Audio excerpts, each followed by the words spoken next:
The Arab Sugar Daddy and the Beautiful Indian Girl, a novel by Dr. Ahmed.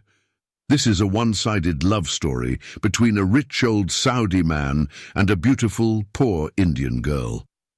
It has been written in English and translated into Arabic by Dr. Ahmed. It is an epic romantic tale that is narrated in 6 books. Book 1. The Arab Sugar Daddy falls in love with a beautiful Indian girl. Copyrights. All rights are reserved. No part of this book may be reproduced, stored in a retrieval system, or transmitted in any form or by any means without the prior written permission of the author, except by the reviewer, who may quote brief passages from the review for printing in a general magazine, a school journal, or a university article. All characters in this novel are fictitious, and any resemblance to real people, living or dead, is purely coincidental. Chapter 11. The Incredible News. On Saturday morning, the boss, Mr. Muhammad Khan, arrived at his office with alcohol effects, as if he had just drunk.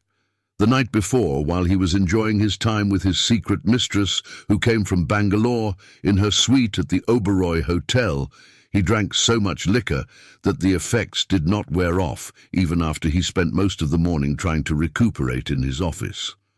The wonderful time the notorious womanizer spent with his adulterous mistress in her opulent room, and his sudden gold rush of wealth the day before, along with greater potential business dealings, are spoiled by alcohol. And what further added to his really bad mood is that 4 of his employees have not shown up for work. 2 of his female employees have phoned and reported they are damned sick, and the 3rd absentee is the Sudanese boy, Babakir al-Awar. The Sudanese interpreter has a bad habit of coming in late to work, and Muhammad could not fire him because he employed him upon the recommendation of his Saudi client, Sheikh Ahmed. The 4th employee, who has neither shown up for work nor called to report the reason for his absence, is Jamal Khan.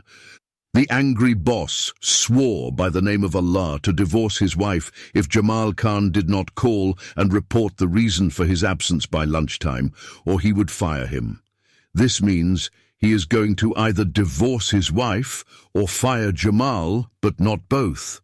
It is a common practice among Muslim men that for their decisions to be accepted by others, they will threaten to divorce their wives. For that reason, many Muslim wives got divorced for silly reasons. The 5 employees present have heard their boss when he shouted this proclamation of divorce or kicking his absent employee, and they have concluded that Jamal Khan's days at the travel agency are close to an end. After making that irrevocable decision, the wicked boss entered his office and slammed the door shut behind him. The employees are afraid the tyrant will come out of his office at any moment and fire all of them without hesitation. When he did not come back out of his office, they thought their Allah, most gracious and most beneficent, had mercy upon them and saved them from the wrath of a madman. But later, just a few minutes before the lunch break, the 5 employees began to hear their boss shouting in his office as if he is fighting with the great Satan himself. Everyone began to wonder what was going on in his office. One of the girls suggested that someone should go and find out what had happened. The other employees silenced her and told her if she was so interested in finding out what was going on, then she should go to him and figure it out for herself and get fired. While he is still shouting, Mr. Muhammad Khan bursts open the door of his office and storms out as if he has been chased by a pack of ravenous wolves or the office has caught fire. The 5 employees immediately stood on their feet and waited for their inevitable demise. Then he shouted at the top of his lungs, "Where is that fucking Sudanese slave who is called Babakir?" They have never seen him so angry before, or use such vulgar, filthy and racist language. They began to shake and tremble as if they had seen a demon, or their worst nightmares had come true. It is like a scary movie where monsters or aliens attack from outer space, or the dead zombies have come alive, resurrected from their graves and taken possession of your soul. It is the jealous girl Rukhsana who has even dared to answer him and at the same time ask what has happened. That fucking street hooker who is called Rayhana did not board the plane last night, and her plane arrived at Jeddah airport without her. This is the last news on earth the 5 employees would have expected to hear. Rayhana Khan did not fly to Saudi Arabia? Asked Rukhsana softly, speaking to herself rather than to her boss. Her mind, constantly working, immediately comes up with an explanation. But she is scared to share it with her outraged boss. She is afraid he might hold her responsible for not coming forth earlier and revealing something is going on between Rayhana and Jamal. The love affair between the two is just speculation in the beginning, but is confirmed when Babakir al-A'awar swore by Allah that he saw with his both eyes Jamal and Rayhana sitting by the seashore off Marine Drive. He has only one seeing eye, but he loves to say both his eyes see. The Sudanese said further he even saw with his own eyes Jamal is hugging the lovely maidservant and kissing her on her lips. All the other employees believed the Sudanese boy because he is staying at the International Students' Hostel located behind Churchgate. Babakir al-Adawar whispered this juicy bit of gossip to one of the girls in the travel agency with whom he has a crush, but she does not care for him at all because he is a black boy. Although she is the least attractive of the girls, she would not fall in love or marry a black boy if she had to remain unmarried for the rest of her life. Just to avoid being distracted by this side issue, to put it in a nutshell, Indians are some of the most racist people on the face of the earth when it comes to a person's skin color and matrimony. If you are a black foreigner, Indians would treat you kindly, but if you fell in love with their daughter and wanted to marry her, you would be out of your mind. They would never permit it, no matter how rich you are and no matter how much you offer as dowry for their daughter's hand in marriage, they would never agree. They would rather live and eat dirt for the rest of their lives than agree for their daughter to marry a black man. Black South Indians encounter great obstacles and face untold difficulties stemming from discrimination and prejudices in Indian society. In many Indian cities, foreign African students studying in universities who have black faces are called niggers and monkeys. We might examine this topic later on so we can give it a fuller explanation of why Indians are such racially biased people. If someone happened to be reading this story, and he or she is from the south of India, I am sure they are well acquainted with this painful and ugly side of Indian life. Black Malayali or Tamil men and women from India's southern states are often targets of racial prejudice from their compatriots. Even dark-skinned Indian girls from the south would not be quick to marry a black man. Such a marriage would be a rarity indeed, but occasionally there are exceptions. When these socially unacceptable unions take place in which a black man marries an Indian girl, the couple will find it extremely difficult even to walk down the street together. If any Indian saw an Indian girl walking in a public place with a black foreign student, he would mistake her for a prostitute. An African friend of mine married a black Malayali Indian girl, and he couldn't be with her in public without people accusing her and calling her a whore to her face. One day, an old Indian man stopped my friend's wife and asked her, "Daughter, didn't you find a man to marry in India, and that's why you chose this coal-black Negro man?" My black African friend and his Indian wife eventually applied for refugee status due to constantly having to deal with such humiliating public racist encounters and ridicule in India. Their applications were accepted on humanitarian grounds, and they were sent for resettlement in a Western country. Although Babakir saw the handsome Jamal and the beautiful Rayhana sitting by the seashore and swore to Allah he caught them red-handed kissing and romancing endlessly, the story did not reach the ears of his boss. He told these secrets to the Indian girl he was in love with, so can we say that it is a one-sided love interest because she does not love him? The girls in the office kept whispering about these things among themselves, but did not ask Jamal about it.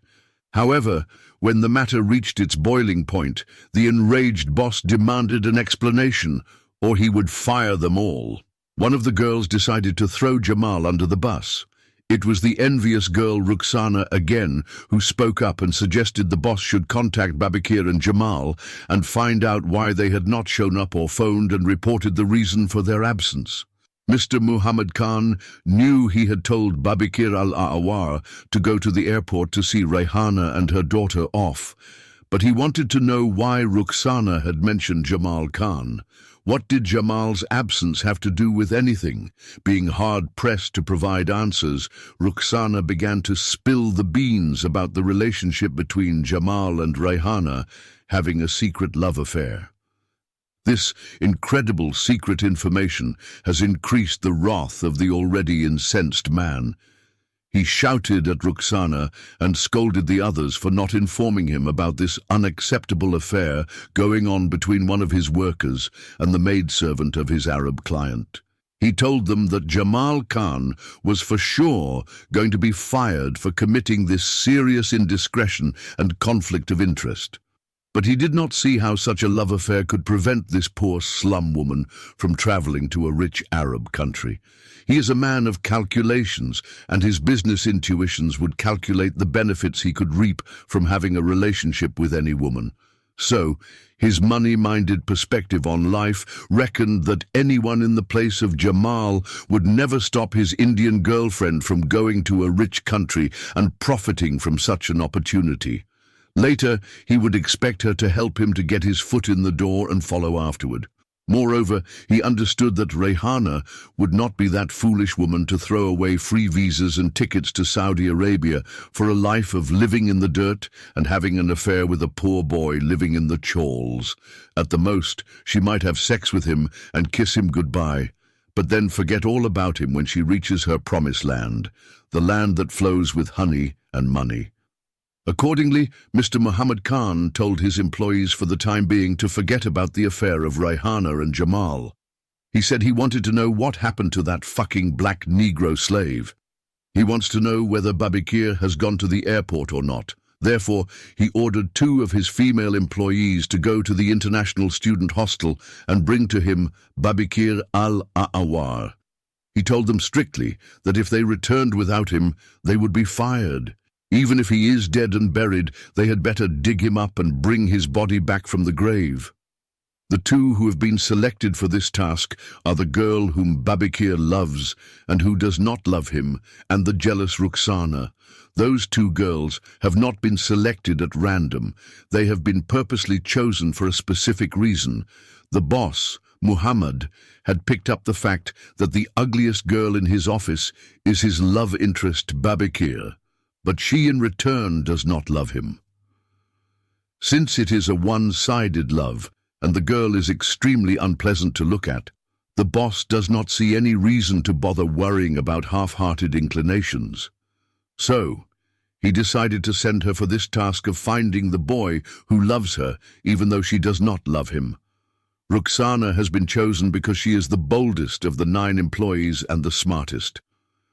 When the 2 envoys reached the international hostel, they did not find the Sudanese boy in his grave, as his evil boss had predicted, but they found him lying on his sickbed. Rukhsana and the other girl informed Babakir that the boss wanted him to come to the office right away. They told him emphatically he must come with them immediately because a bad situation had arisen in the office and he is the prime suspect. They have not speculated about the nature of the problem because they had been informed by the boss not to do so. By the way, I have not mentioned the name of the girl that Babakir loves, who does not love him. Until now. All this time I purposely avoided mentioning her name because it did not suit her. Her name is Jamila, which means a beautiful girl.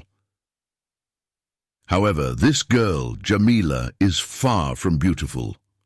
Not only is she ugly, but she's also extremely obnoxious and self-serving. She knows that Babakir loves her and often gives her many expensive gifts, such as luxurious flower bouquets, beautiful dresses, and chocolate sweets. and she often uses him to buy her food and other expensive items, but she doesn't want to say to him, "I don't love you," or "Please stop buying me these expensive things."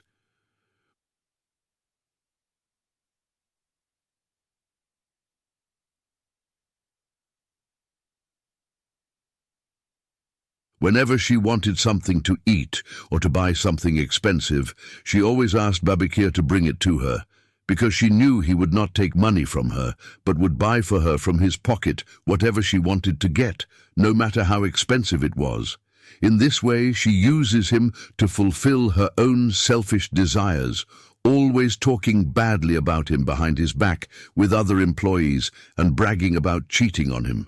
One day she said that she would rather marry an ugly devil than be united in marriage for life with a black man like the one-eyed Babikir, who is black as coal. After all, if someone is so stupid that he can't tell the difference between a girl who loves him and a girl who is using him for his money, then nothing can be done to someone as blind as a bat like that. Chapter 12. Accomplishing a mission at Bombay International Airport. The two girls have resurrected the bedridden Sudanese boy out of his grave. Oops, I mean his sickbed, and they forced him to come with them and face the devil's advocate. Babikir al-A'awar is indeed extremely sick. He is coughing with a severe cold and fever. Despite his sickness in India, such a small health issue is not considered a good reason for a worker or an employee not to come to work. The Sudanese boy was dragged hook, line, and sinker back to the workplace, where his angry boss screamed directly in his face. Although he could not at first discern the meaning of the words his noisy boss was shouting at him, he immediately jumped backward, fearing that he might be strangled to death by this ruthless tyrant. Only after Abd al-Satan Khan shouted the same words over and over again did the Sudanese translator Babikir realize what this dangerous lunatic was yelling. His angry boss demanded an immediate answer regarding what he did to Rehana Khan and her daughter Ifat at the international airport. Before we reveal just how the Sudanese boy responded, let us first state some particularly important facts concerning the matters of this airport mission case.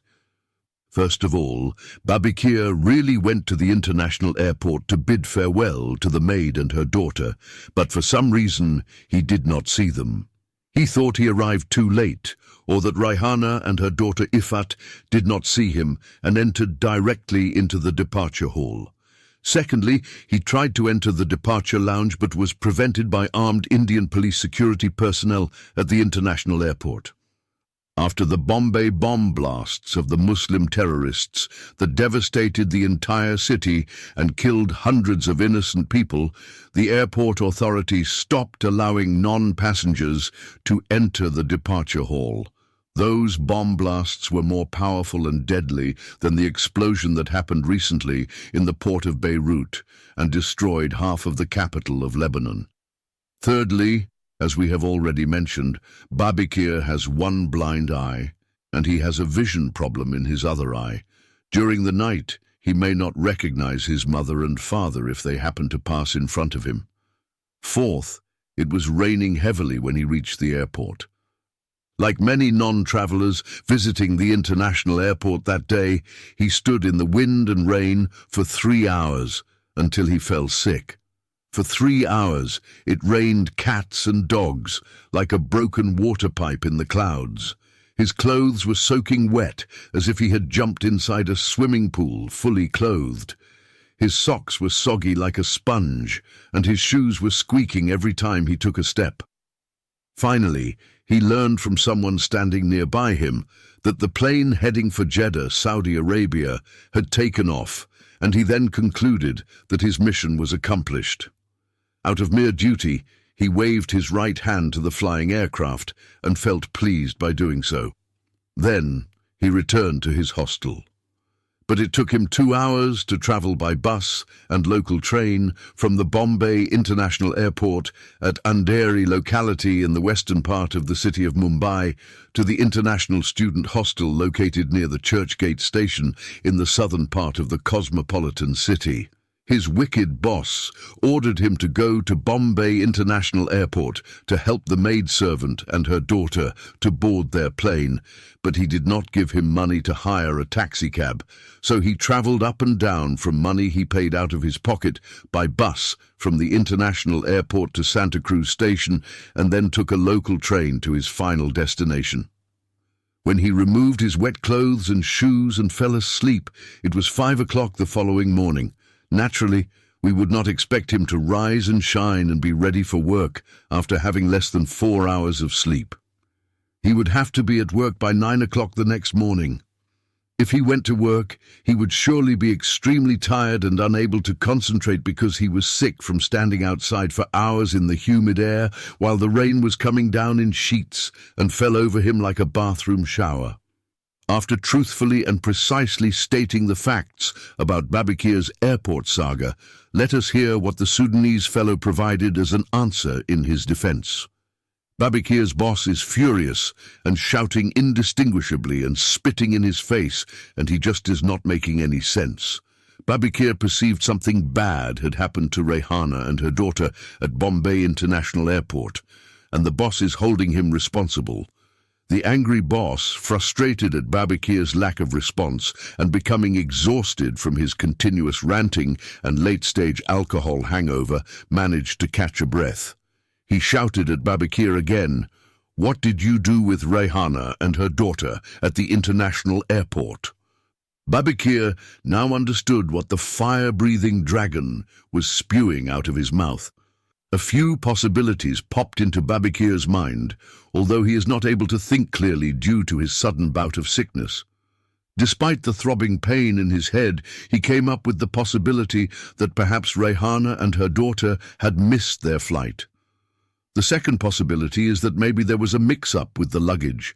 And the third, Rehana might have accused him of quarrelling with her, and due to that she lost her luggage or missed her flight. He quickly rejected this last silly thought because he did not meet her at the airport. So how could Rehana possibly accuse him of quarrelling with her? Fearing that he might be fired if he told the truth, Babakir quickly came up with a story that was half truth and half false and narrated it to his boss and colleagues. The story is simple and straight to the point. He truthfully said that he went to Bombay International Airport, but did not meet Rehana and her daughter Ifat face to face. He was unable to meet them because airport security did not allow him to enter the departure hall. And here the false story begins. He claimed that he saw Rehana and her daughter through the glass barrier at the airport while they were standing in line inside the departure hall. Of course, if Rehana and her daughter Ifat stood 1 meter in front of him, he would not be able to recognize them, as one eye is blind and the other eye is semi-seeing. Then he added something extra to make his story more convincing. He said that he waved to them with his right hand while he was standing outside the departure lounge, but Rehana did not wave her hand to him because she was busy talking to an Indian woman who was standing in front of her in the queue. Then Babakir ended the story by saying in an emotional tone of voice, "Her cute little daughter Ifat saw me and waved to me with her little left hand through the glass." This story seemed to satisfy the infuriated boss and the other employees, and they were collectively convinced he had fulfilled his airport mission assignment responsibly. Muhammad Khan is like a person drowning in shallow waters and willing to hold onto anything to save his life and the life of his business. His mind started working like clockwork once he heard Babakir's convincingly phony story. He concluded that Rehana and her daughter had boarded the wrong plane. He knows it is common due to overcrowding at Bombay International Airport that sometimes passengers are sent to the wrong gates and board the wrong planes. He recollected a case of an African boy who bought a ticket from his agency and was flying back to his country of Kenya. At the airport, he was sent by mistake to the wrong gate and flew to Paris City instead of Nairobi City. The flight crew of Air India had to take care of him for 5 days until they could fly him back to Bombay. During those 5 days, the lucky African boy flew without charge with Air India from city to city throughout Europe, and they provided lodging for him at 5-star hotels. Finally, the boy was put on the right plane and sent to his correct destination in Nairobi. Therefore, Mr. Muhammad Khan thought Rayhana and her daughter were most probably flying in Air India somewhere in Europe or Africa, or enjoying delicious meals in a restaurant or a 5-star hotel somewhere in America or Australia. As soon as this fairy tale was hatched by the Sudanese interpreter Babikir, Muhammad's face grew less tense and became less distorted. Nevertheless, the boss still has a serious problem on his hands. He returned to his office and took Babikir with him as an eyewitness to the still-developing story, which he decided to convey on the phone to Sheikh Faiz bin Ahmed. He picked up his phone and dialed the number of his client in Saudi Arabia and narrated to him this wonderful story that the Sudanese interpreter Babikir had just recounted to him. He added some lies to it to make it more persuasive. He claimed fallaciously that he phoned a top officer at the international airport himself and investigated the matter of the maidservant and her daughter. From this reliable source at the airport, he came to find out that Rayhana Khan and her daughter Ifat Khan had boarded a plane by mistake and were flown to Mauritius. From Port Louis, the course of the Air India plane would fly to a few African cities such as Cape Town, Lagos, Nairobi and Abidjan. Then it would return to Bombay. It might take 5 to 7 days before Rayhana and her daughter would be back in their homeland. Continuing the lie, Muhammad said, "I am trying with the help of some very high officials at the Bombay International Airport to get hold of the captain of that plane and request him to transfer the misplaced Indian passengers in another plane heading to Jeddah." In this way, Sheikh Ahmed got suckered into these 2 fake narratives of Babikir al-Awar and Mr. Muhammad Khan, and decided to wait a few extra days for his lovely maidservant Layla and her cute daughter Ifat to arrive at the Jeddah International Airport. Chapter 13. The arrival of the Indian Layla at the Jeddah International Airport. On the 3rd day after that incredible frantic call had arrived from overseas, which said the plane arrived in Jeddah city without the lovely maidservant and made Mr. Muhammad Khan exceedingly outraged, Sheikh Faiz bin Ahmed received a call from Jeddah International Airport. The airport authority informed him that an Indian woman by the name of Rayhana Khan had just arrived from Bombay, and she was looking for him by name, and she said he was her Saudi sponsor. The Jeddah International Airport Authority has not mentioned the woman has come as a maidservant on a work visa or has a 7-year-old little daughter with her. Sheikh Ahmed likewise has not asked or wasted time asking unnecessary questions. He traveled with the speed of light from his office to the airport as fast as he could to receive his lovely darling Layla in his arms and bring her to his house so he could begin to enjoy her remarkable beauty and sexy body. His soul had sunk in deep despair from sadness and frustration for 3 days and 3 nights without anyone saying a word of confirmation where she was, and now suddenly he found himself like an eagle soaring high above the clouds of happiness and pleasure. Finally, his beautiful picture of the perfect Indian Layla came to him on a silver plate decorated with gold. He recalled the suffering and humiliation he endured when that infidel, uncircumcised Christian whore Christie cheated on him, stole his money, kicked him out of his palace in Bombay, brought her uncircumcised infidel dog Bobby, and committed adultery with him like a bitch. He will never forget the way she called the cops on him and kicked him out of his mansion in Bandstand Bandra at Bombay, and then she brought her uncircumcised and defiled boyfriend Bobby into his house and allowed him to hold her hand right in front of his eyes. At last, he has been recompensed by his exalted Allah, who gave him the most beautiful woman in the world. She is more beautiful than the Egyptian Queen Cleopatra. She is also far more lovely than Miss World, and she even surpassed in her beauty and sexy body the most beautiful Indian film actress. The Indian Bollywood superstar Aishwarya Rai and former Miss World Priyanka Chopra may secure second and third places besides Raihana Khan in the Miss India competition. He has never seen such a beautiful Indian woman in all his life, and now she is coming to live with him in his mansion in Jeddah. He will be her sugar daddy, and she be his pampered princess, like the Prophet Muhammad and his child bride Aisha. In his country, no man can ever dare touch his highly esteemed possession of feminine beauty and survive after that. If anything like this happened, he would murder such an evil man, and at the same time he would overkill his adulterous woman and burn their unclean, adulterous bodies with an unquenchable fire, and the law would be on his side. This lovely Layla, who has just arrived at the international airport, is going to be his, and his alone. He concluded that even his God Allah could not take her away from him after he had given her to him and brought her to his country. Sheikh Ahmed decided to sleep with his lovely Indian maidservant Layla as soon as he brought her to her new holy golden cage in his sacred abode. A wicked thought then entered his disgusting mind, but he decided not to act on it so quickly.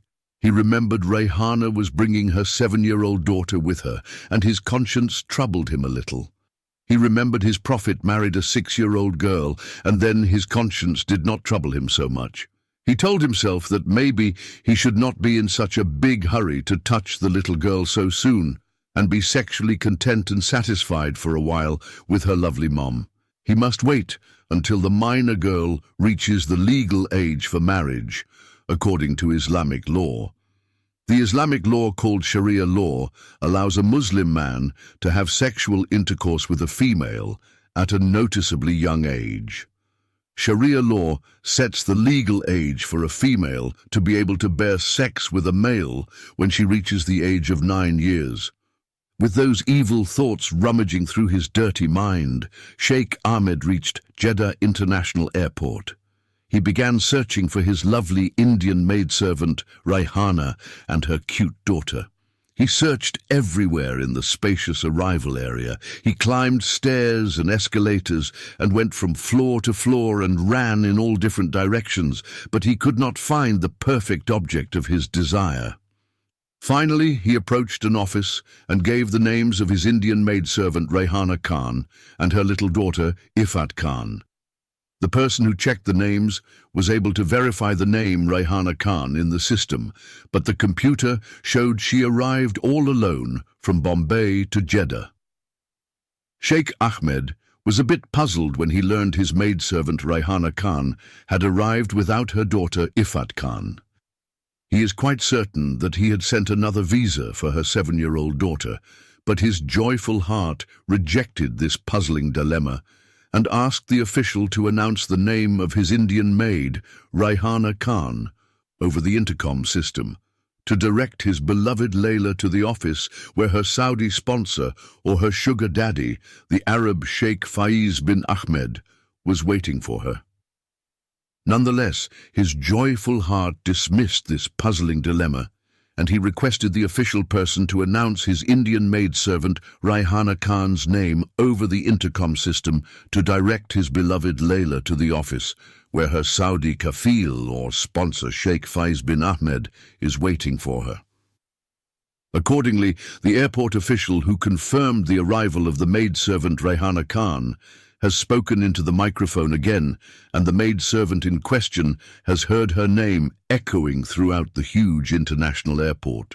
She came holding her Indian passport and her maidservant visa to Saudi Arabia, along with a small luggage bag in her hand. The bag she has brought with her from India is as small as the school backpack of a 7-year-old female student. The Indian maidservant located the office where her name had been announced and showed her valid Indian passport and maidservant visa to the Arab officer at the front desk, who broadcasted her precious name. Sheikh Ahmed did not recognize her when she walked inside the office. When the airport employee told him, "This is your maid, Raihana Khan," the old Arab sheikh could not believe his eyes. His heart had almost stopped and his body was paralyzed. When his brain started working again, his entire body from head to toe began to sweat and shiver like a decrepit old man. This great shock occurred because the elderly Saudi man had never seen such an extremely ugly Indian woman before in his entire life. She is short and thin and looks like a male, not a female. Her color is black, like burnt coal. Her eyes are as large as golf balls and look like they are about to pop out of their sockets. She appears that half of her teeth are missing even though her mouth is closed. She is old and appears to be in her late 50s. Her nose is small and pointed like the beak of a flying hawk. In short, she incredibly and unbelievably ugly. Chapter 14. The Incredible Outpour of Vulgarity. Sheikh Faiz bin Ahmed has concluded that he has been cheated and robbed of his money by Mr. Muhammad Khan. He considered it being even more wicked conspiracy than that of his Christian ex-wife, the infidel bitch who was called Christy, who had kicked him out of his mansion and brought another man instead. Consequently, he took out his cell phone and dialed the number of the travel agency the same day the extremely ugly Indian woman arrived at the Jeddah International Airport and falsely claimed to be his lovely maidservant, Raihana Khan. When the phone of Mr. Muhammad Khan began to ring, he happened to be lecturing the two girls who supposedly fell sick purposely on the 2 previous days of Friday and Saturday and did not show up for work. Although the 2 girls brought a recognized medical doctor's excuse, he refused to believe them and accused them of forging those medical documents. One of the 2 girls is crying and begging him to believe her story. The other girl is weeping and waiting for the first girl to finish pleading her case so that she can also beg for mercy. Added to this dire climate is the absence of Jamal Khan. For the 3rd day, he did not come to work or reported the reason for his being absent from work. Jamal has not shown up for 3 days, and this fact has increased the merciless rage of the unforgiving boss. In addition, the notorious womanizer had also quarreled with his wife at home after she accused him of having a secret love affair with one of the girls in his office. The wife's accusation is based on practical evidence. For 3 consecutive weeks, he did not sleep with her, even though she begged him to take her to bed and make love to her. Every day, he pretended to be so damned tired and had no strength for sex. But the truth is that he is sleeping with teenage hookers of Colaba and other young street women, and of course with his mistress from Bangalore. That wealthy woman is married to another man, but she is also cheating on her husband. On top of all this, the devil-incarnate boss could not figure out what had happened to the lovely maidservant Raihana Khan and her cute daughter Ifat Khan. When the phone kept on ringing, Mr. Muhammad Khan took out his cell phone and looked at the number that unceasingly kept on calling him. He recognized the number as that of Sheikh Ahmed, and he purposely ignored the call. For 3 days, he is avoiding his phone calls because he has not yet figured out what has happened to the lovely Indian maidservant Raihana Khan. Then he heard the phone in his office begin to ring and went on and on ringing. He ordered the Sudanese boy Babakir to go inside his office and answer his phone on the desk. He never trusts or allows anyone to enter his office when he is not there, except the Sudanese boy. He never trusts his Indian people. Muhammad Khan had spent a few years living in Saudi Arabia, where he made some money, returned to India, and invested his savings in his own travel and recruitment business. During those years, he theorized that the most honest people in the Muslim and Arab world were the Sudanese. For that reason, he always trusts his Sudanese employees more than his Indian employees. That is why he sent Babakir al-Awar to the international airport in his place when his Bangaloring mistress suddenly showed up unexpectedly and requested him to come and spend the night with her in her room at the 5-star hotel. The wicked boss enjoys lecturing and torturing his employees, especially the female ones. He always looks for a justifiable cause to intimidate a female employee, so that he can use it to blackmail her sexually. When a girl is put in that situation, she has to decide on either one or two choices. She could either voluntarily leave her job or sexually entertain him inside his office. He is such an unscrupulous man, he would not hesitate to have sex with his female employees inside his office. One of the two girls he is trying to intimidate is a new girl, and she is unbelievably beautiful and has a sexy body that could tempt a saint or an imam. From the day she started working at the travel agency, he kept searching for a way to intimidate her into having an illicit sexual relationship with him. This day, she found herself in a most despairing situation and begged him to forgive her absence and not let her go. Her name is Bolbola. She is 21 years old and unmarried. She is slim and medium stature with brown eyes and hair black as coal. The degenerate boss liked her from the very first day she came and applied for a job at his office. Here is his chance to take advantage of her since she failed to show up for work on Friday and Saturday. He is doing his best to frighten her into submission and ultimately leave her no choice but to please him sexually or lose her job. So, while Muhammad is standing like the pharaoh of ancient Egypt and shouting at his two female employees and scaring the hell out of them, Babakir enters his office and answers the phone that is ringing on his boss's desk. Suddenly, the voice of the Sudanese boy began to scream in a high pitch, higher than the ear-deafening voice of his boss. No employee has ever raised his or her voice aloud in the office like before, as if someone had suddenly switched on one of these new rap beats and turned the DVD player to maximum volume. The screaming voice of Babakir forced the disturbed boss to stop harassing the petrified young females and listen to what is going on inside his office. This is the second time in less than 4 days his amusement has been interrupted. Unfortunately, the Sudanese boy was shouting in Arabic, and no one could understand what he was saying. Although the boss had lived a few years in Saudi Arabia, he could not understand the Arabic sentences that were said by his employee or with whom he was speaking. His first reaction is to run to his office, snatch the phone from Babakir, and choke him to death for daring to shout in his office, and worse. He is screaming at one of his most valuable Arab clients. Before he could turn his thoughts into actions, Babakir sprung like a surface-to-surface missile that had been fired out of Muhammad's office and broke the incredible news in front of everyone. Shall I say it is startling, to say the least, so startling everyone stared at him in amaze? For a few minutes, you could hear a pin drop. Babakir did not know why they were not reacting, so he started squealing and squeaking all over again.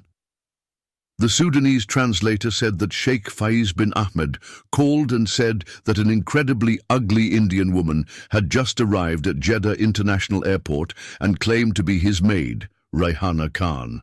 The woman has all the official documents of Raihana Khan, which had been issued by the Office of the Muhammad Khan Tours and Travels.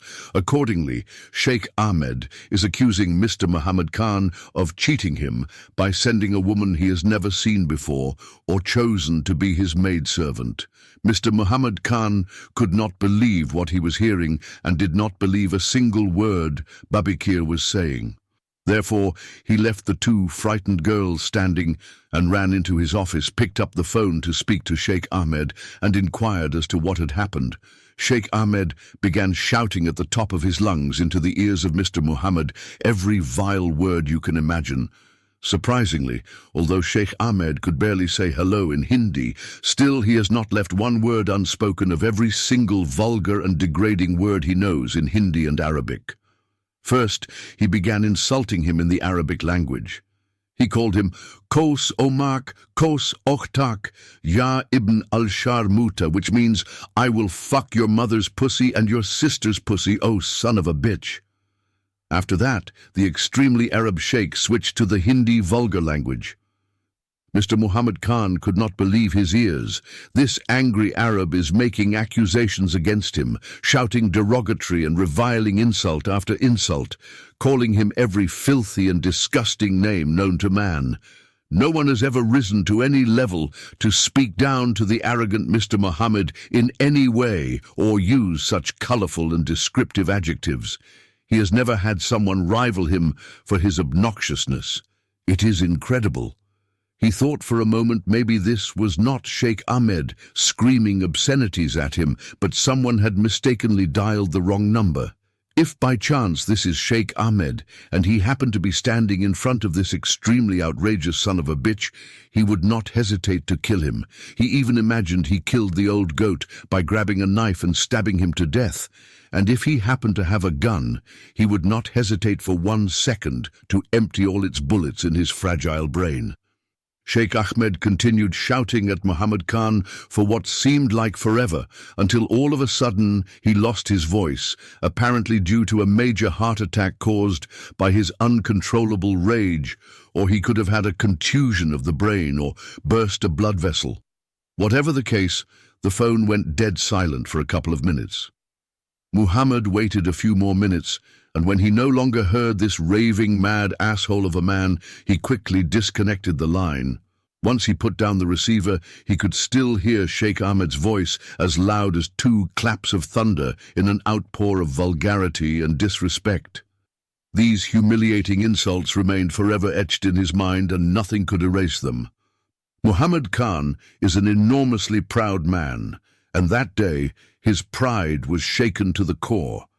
His pride could not shield him from the anger of Sheikh Ahmed's barrage of insults.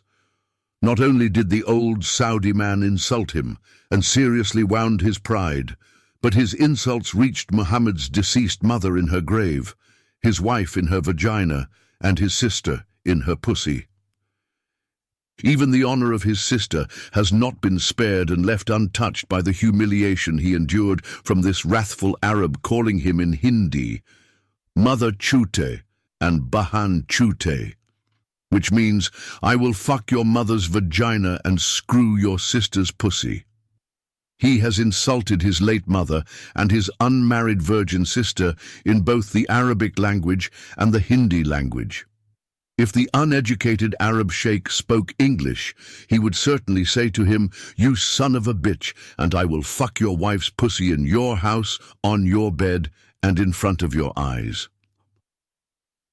During his many visits to India, the disrespectful Saudi sheikh learned nothing useful and polite from the multicultural and great heritage of Hindustan society and its rich Hindi language, except filthy expressions.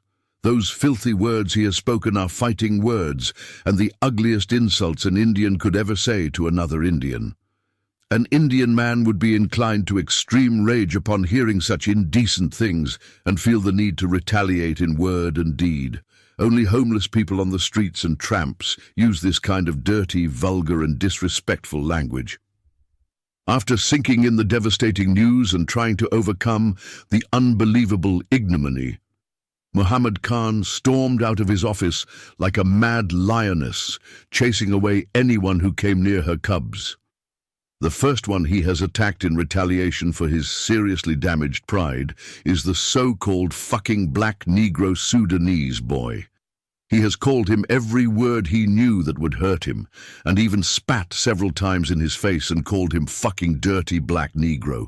He has called him every filthy word in Arabic and Hindi languages that the extremely angry Sheikh Faiz bin Ahmed has just used to insult him inside his office. He scolded Babikir for lying to him and then threw him out of his office and told him never to come back again. After that, he turned to his remaining 7 employees and shouted at them for no specific reason. He shouted and shouted until he began to cough violently. His coughing was so severe it forced him to stop shouting, and instead, he started banging his hands on the table of one of the girls that happened to be near him. His glasses fell off his face and tears ran out the corner of his eyes. One girl ran and brought him a glass of water and handed it to him.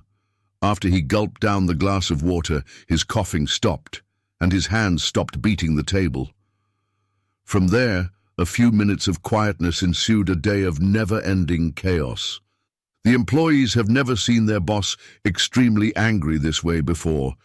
They expected the next time he could open his contemptible mouth, he would kick them all out of his office. Meanwhile, all the 7 employees stand and tremble in fear like slaves standing before their evil master. At that crucial moment, one of the employees dared to open her mouth and speak in the direction of her boss. The other employees thought she was just getting a death sentence for herself or certain to lose her job. I'm sure you can guess who that employee is. Yes, that employee is the boldest girl in the office and, of course, the jealous Roxana. She said in her trembling voice, "Sir, I think I know what happened to the maid Rayhana Khan."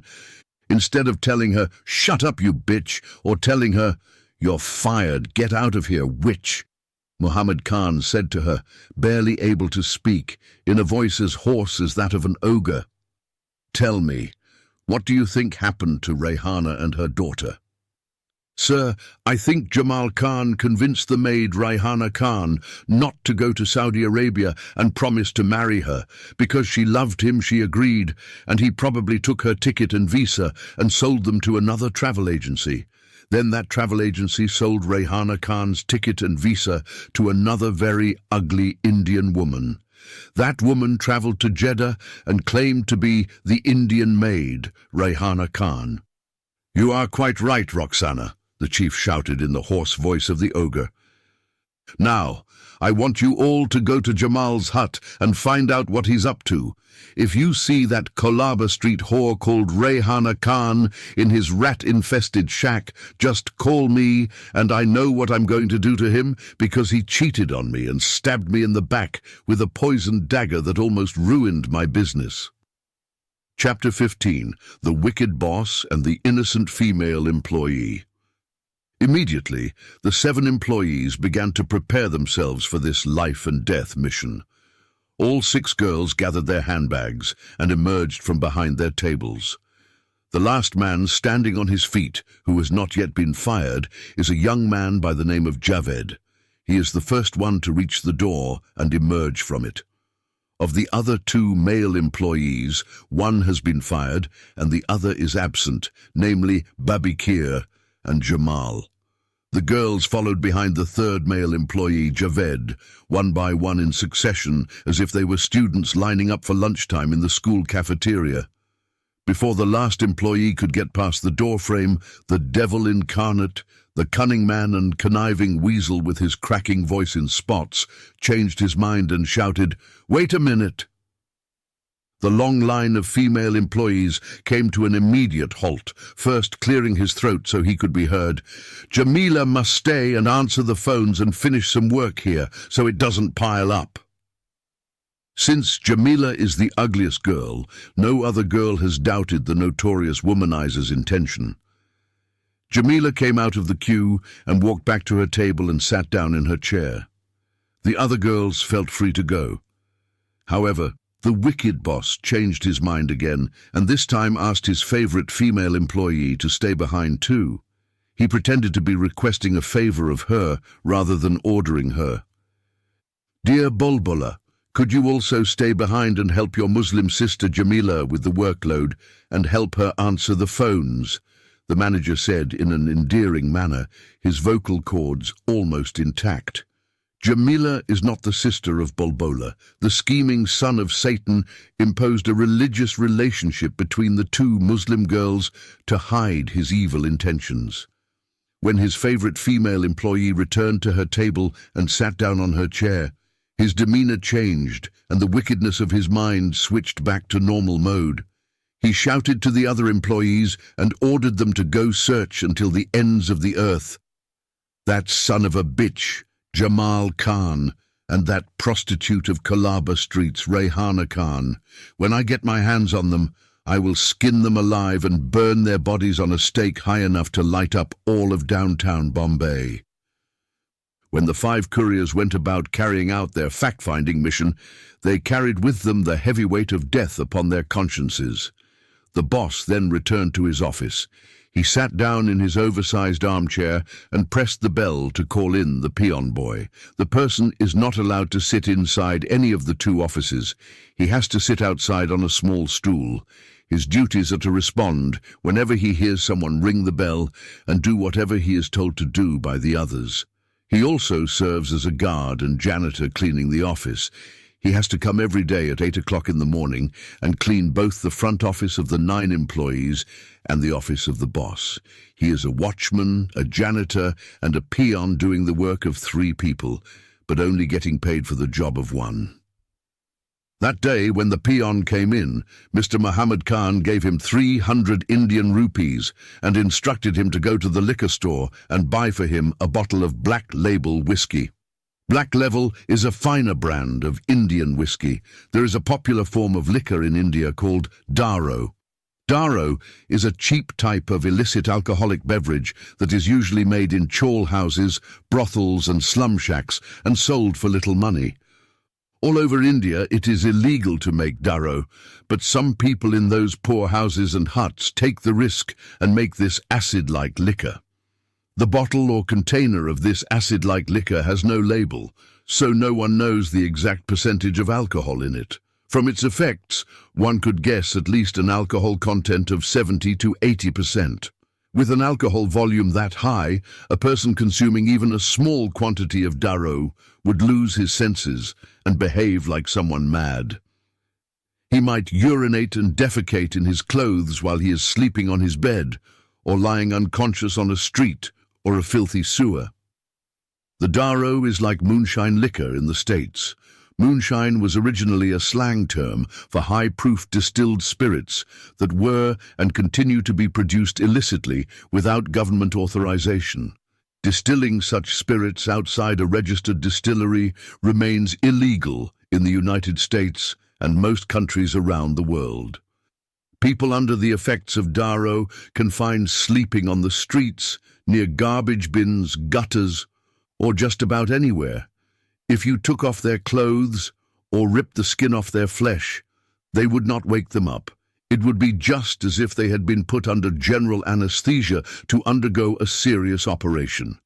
Drunkards love to test it before they purchase it. There are 2 methods of testing Daro. The first method is when the buyer asks for a half glass of Daro from the seller and then he throws it over his head. If 1 drop fell on his head, he would not buy it. It is said that good Daro is expected to evaporate like water and become smoke immediately upon throwing it into empty air. It is said the good Daro is expected to become like smoke immediately as soon as it has been flung into empty air. In the second method, the drunkard must light a match and expose the quantity of it to a small flame. If the Daro shoots out like a rocket or firework when lit, then it has passed the test with a positive result, and he would purchase it.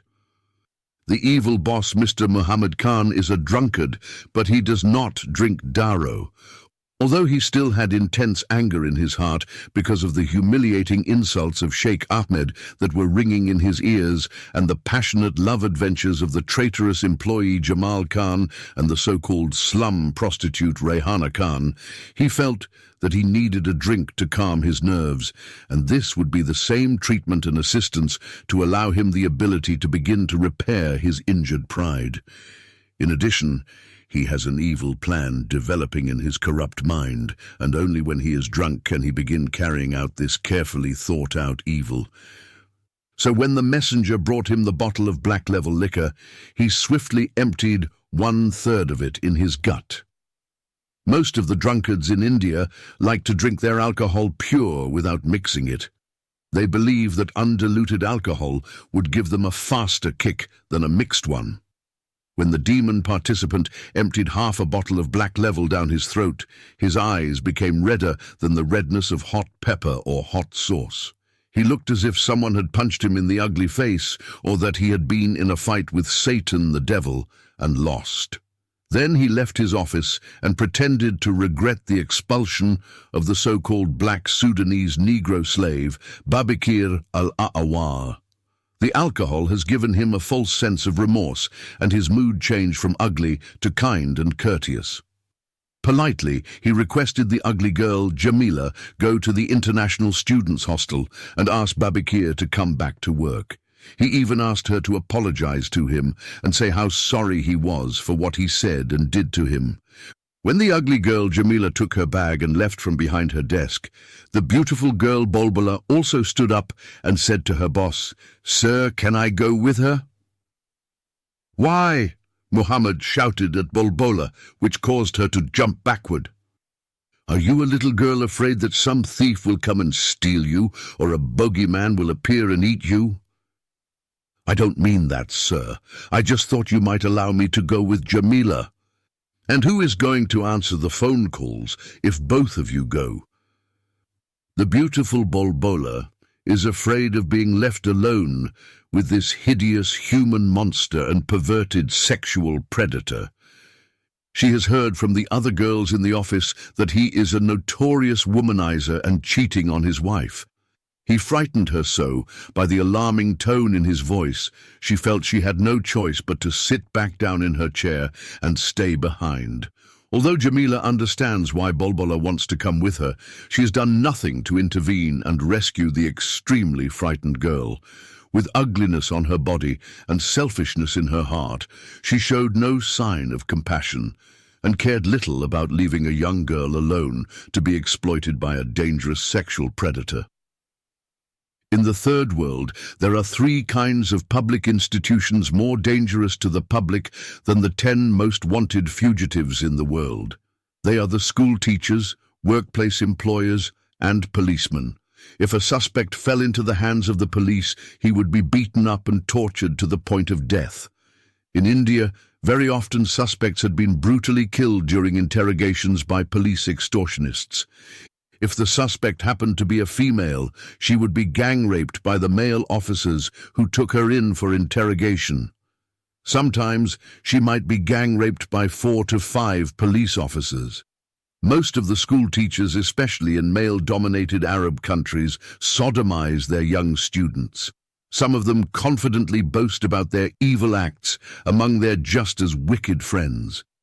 They like small schoolboys who have yet to reach the age of puberty because they believe at that age the body of the male child is soft and supple like that of a female.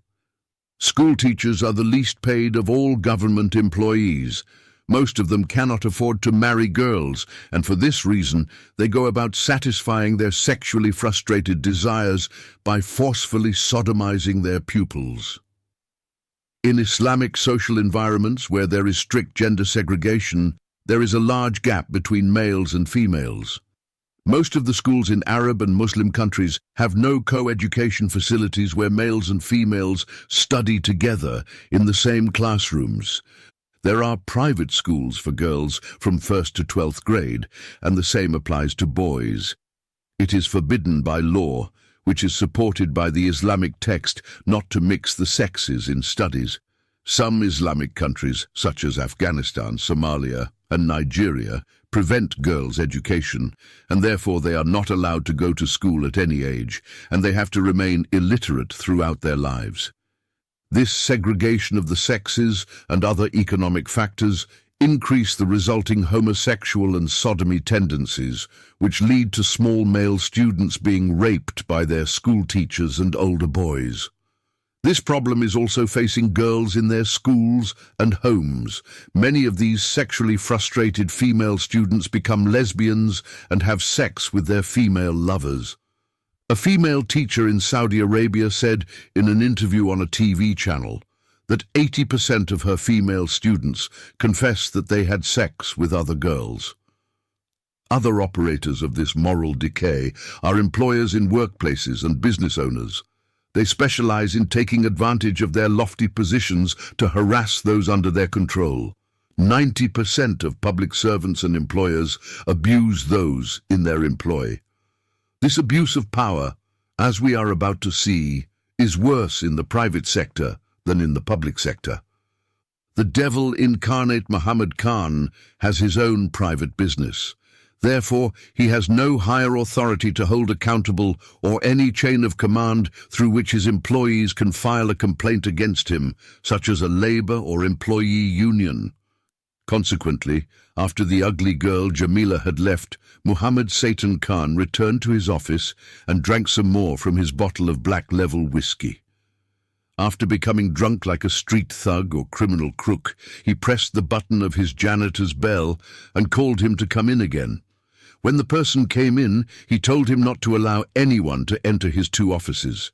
If anyone asks him the reason, he should tell them the boss is in a private meeting with an important Arab client.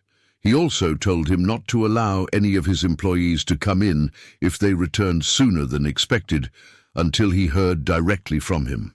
As soon as the peon left, Muhammad picked up the phone receiver, dialed the number of the pretty girl Bulbula, and ordered her to come to his office at once. Bulbula's heart started beating so hard that she thought she was going to die of a massive heart attack. The first thought that came to her mind was to take her handbag and run for dear life and protect her virtue and virginity from being robbed by a wicked boss. It is crystal clear to her that when the ugly girl Jamila left, her deceitful boss had an evil intention in his dirty mind. She recognized his wicked intentions from the start.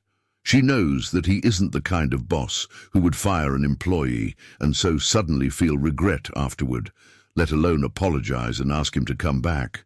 This is just an excuse to get rid of the ugly Jamila so that he could be alone with her.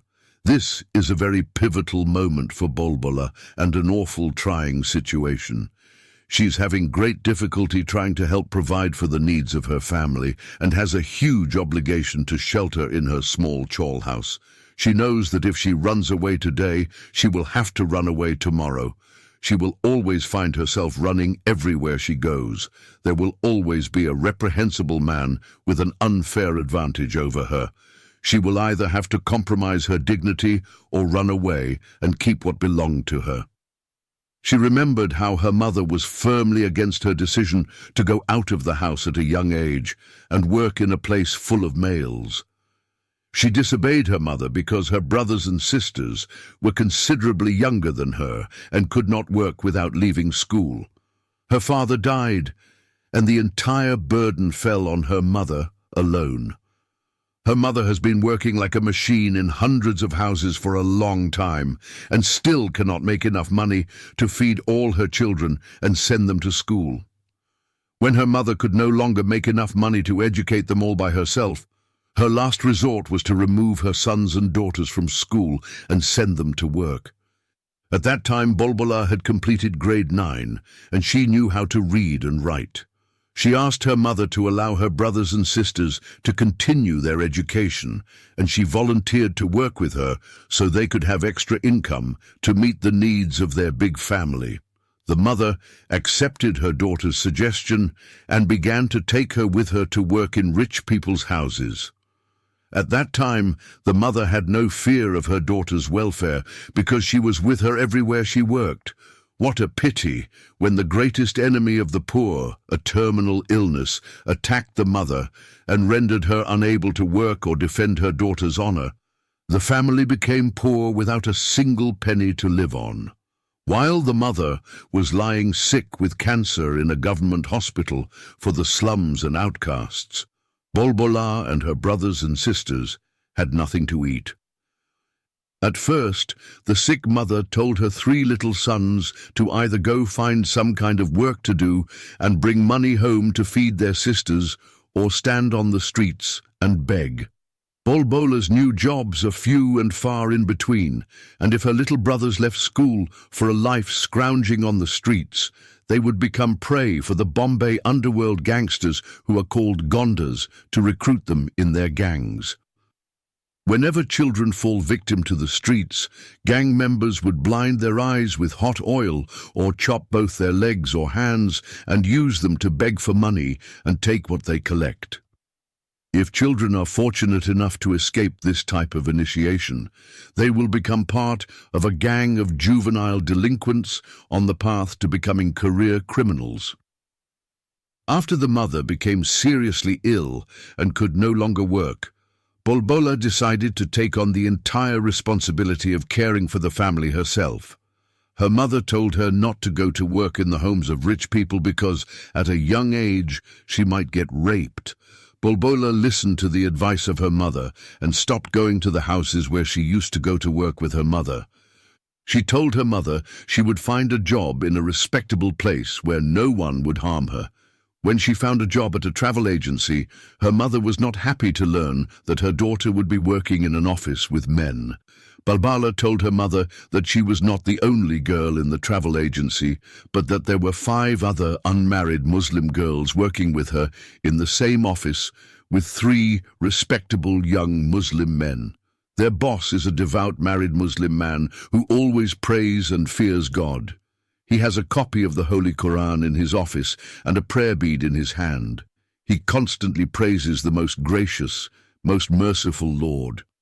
The mother was still not satisfied with this explanation, but as a result of the needy family circumstances, she was forced to accept her daughter's decision. Bolbola is making 10 times what she and her mother used to make while they were working as slaves in rich people's houses. She is now able to feed her family and pay for her mother's treatment. She also purchased nice clothes for her brothers and sisters and sent them to school. However, on the day her devilish boss called her to come to his office, she found herself standing at a crossroads. She has either to run away and protect her honor or stay and give in to what he wants and continue to work and feed her big family. Sadly, Bolbola has chosen to sacrifice her honor for the sake of her family.